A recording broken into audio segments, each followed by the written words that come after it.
Chapter 3. The only thing I could hear was my own breath. It was so loud that it sounded like there were 6 scared people locked up in the shed. I closed my eyes and thought real hard about making my breathing slow down. Pretty soon it sounded like the 5 other breathers in the shed had left. I was still scared, but now it was that get real excited and want to move around kind of scared. It didn't take too long for my eyes to get used to the dark. There was a gray gas can in one corner next to a bunch of gray rakes and a pile of gray rags and a gray tire next to some gray fishing poles. Maybe Mr. Amos had only pretended to lock the door. I reached my hand toward the gray doorknob, and quick as that I went from kind of calm to being in that stand in one place with spit drooling down the front of your shirt kind of scared. Halfway up the door were 3 little flat monster heads guarding the doorknob. Each head had 2 little round eyes staring right at me. The eyes were the only thing in the shed that weren't gray. They were a bright yellow with a big black spot right in the middle. I dropped my blanket and pillow and backstepped until my legs hit the woodpile behind me. From all the fast breathing going on, you'd have thought the 5 other scared people had come back and brought a couple of scared friends with them. Each head had a wide-open mouth with a sharp set of pointy teeth and lips smiling back ready to bite. It felt like the shed was getting smaller and smaller, and the little mouths were getting closer and closer. Then I knew what I was looking at. The doorknob guards were 3 dried-out fish heads that someone had nailed to the door. I ran over to the pile of rags and poked at one of them with my shoe to make sure there weren't any rats or centipedes hiding under it. Then I picked it up and hung it over the fish heads so I couldn't see them and they couldn't see me.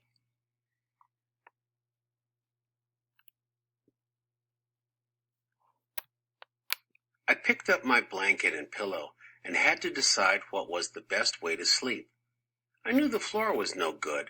I'd have bet all sorts of bugs and roaches were crawling around. I remember what happened to my best friend Bugs when a cockroach crawled in his ear one night at the home.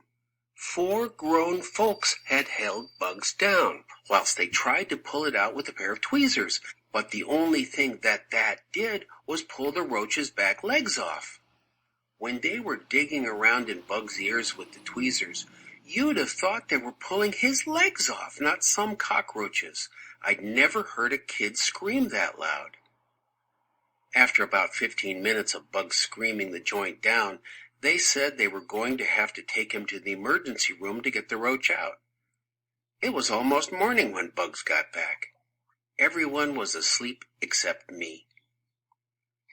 I waited until they put him in his bed and turned off the lights. I said, "Did they get it out?" He said, "Oh, hi, bud. Yeah, they got him." "Did it hurt a lot?" "Nope." "Were you scared?" "Nope." "Then how come you were screaming so doggone loud?" He said, "I didn't know I was. I probably couldn't hear me screaming, 'cause that roach was so loud." I'd seen lots of roaches, but I'd never heard one of them make any sound. I said, "Loud? How?" "Well, Bugs ain't so different from us as you'd think. Soon as he saw those tweezers coming at him, he was pretty terrified and commenced to screaming in English too, not some bug language like you'd expect from a roach." "Yeah? What'd he say?" "All he kept yelling was, 'My legs, my legs, why have they done this to my legs?'" That's the true story about how Bugs started getting called Bugs. I'd bet $1,000 that there were roaches on the floor of this shed, just waiting to crawl in someone's ear. And I'd bet those Amoses wouldn't have even tried to pull the roach out, and who knows how long I'd have had to listen to some terrified roach screaming his head off right up against my eardrum. I spread the blanket on top of the wood pile and climbed up on it. This put me so I was even with the window. I took a piece of bark and brushed all the spider webs from it in front of the window. Then I put my hand on the glass to see if the newspaper was pasted on from the inside or the outside. I touched paper. I spread my fingers and my hand looked like a yellow jacket bumblebee, bright yellow with black stripes. This was a great place to have shadow puppets, so I made my hand be a wolf and a dog and a duck. After a while that got to be pretty boring, so I scraped at the paper with my fingernails so I could see outside. But I like to keep my nails bit down real low, and the paper didn't budge. I took out my jackknife and tried scraping the newspaper with it. The paper peeled away in little curly yellow strips like that stuff rich people throw on New Year's Eve. I finally got a hole big enough to look out and mashed my eye up against the glass. I could see the back of the Amos house real clear. There was a light on. That had to be Mr. and Mrs. Amos's bedroom. The little bit of light that came through the hole in the paper made me get calm enough that I could lay my head on my pillow and take a nap. When I blinked my eyes open, the first thing I noticed was that the light from the Amos's bedroom was out. The next thing I noticed made me wish I'd stayed asleep. Up at the very top of the shed was the biggest vampire bat you'd ever see. He was hanging upside down asleep, but the smell of me rising up to him would probably wake him up at any minute. I reached over to the window and tried to slide it open. It budged an inch. I rolled off the wood pile and crawled toward the door with the fish head guards. I reached my hand up and the doorknob turned. Mr. Amos was trying to help me. But after the door opened a crack, the padlock and chain on the outside held it tight. I looked back up into the rafters to see if the bat had woke up. He was still sound asleep.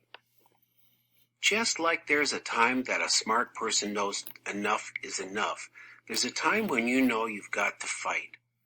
I wasn't about to let this vampire suck my blood dry without a war. He could kiss my wrist if he thought that was going to happen. I got up off my knees and picked up the gray rake. I walked over to the woodpile cool as a cucumber. But inside, every part of my guts was shaking. I stood up on the woodpile and held the rake like it was a Louisville Slugger. I eyed where the bat was sleeping and revved the rake just like I was going to hit a 400-foot home run. Just before I swung, I remembered another one of Bud Caldwell's rules and things for having a funner life and making a better liar out of yourself. Rules and things number 328. When you make up your mind to do something, hurry up and do it. If you wait, you might talk yourself out of what you wanted in the first place. Shucks, I couldn't remember for sure if you killed a vampire by driving a stake in its heart or by shooting it with a silver bullet. If I was wrong and didn't kill the bat right away, I was going to be trapped in the shed with a vampire who was probably going to be real upset that someone had woke him up by whacking him with a rake. I took my jackknife out of my pocket and pulled the blade open. That way, if I didn't kill him with the rake and it came down to the two of us tussling on the floor, maybe a silver blade in his heart would be just as good as a silver bullet. Unless that was what you had to do with werewolves.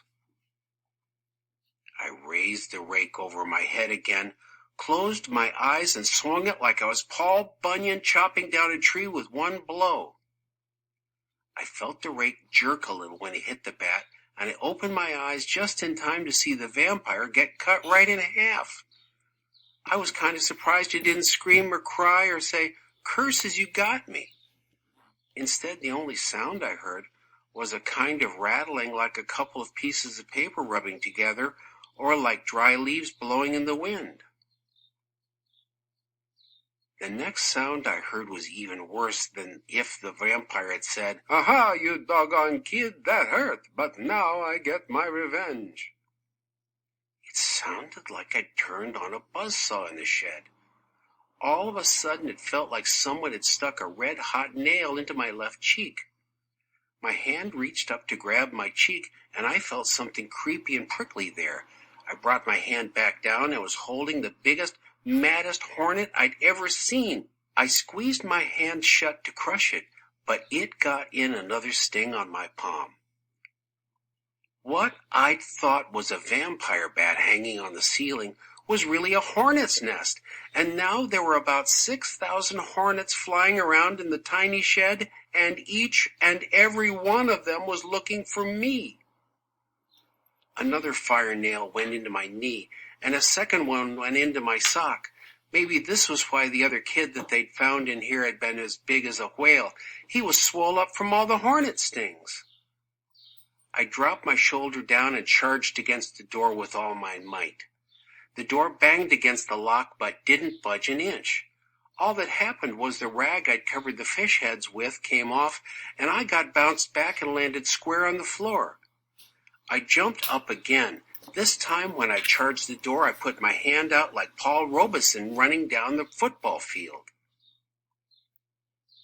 This wasn't a real good idea. I forgot all about the fish head door guards. My fingers went right into the mouth of the biggest one, and his little needle teeth cut me like a razor. I pulled my hand back and screamed. Another hornet buzzed into my ear, and it felt like someone had poured hot wax right down into my brain. The only thing I could think to do was jump on the woodpile and bust the glass out of the window. I grabbed the handles of the window and gave them one more jerk. I guess being scared gives you a lot of strength, because this time the window flew open with a loud bang. 3 hornets found me at the same time, and all 4 of us fell out of the window. As soon as we hit the ground, I rolled as far away from the shed as I could go. I smacked and whacked the hornets that had taken a ride on me and just laid there until I could catch my breath. After a while, the stings and the fish guard bite quit hurting so much. I started getting madder and madder.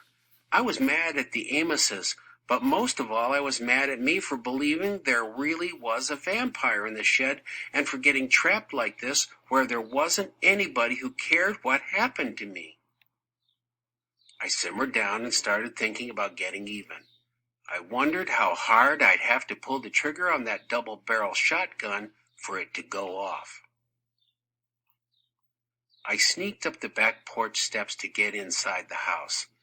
Maybe the vampire bat didn't say it, but the only thought on my mind was, "Aha, you doggone Amoses, that hurt, but now I get my revenge." Chapter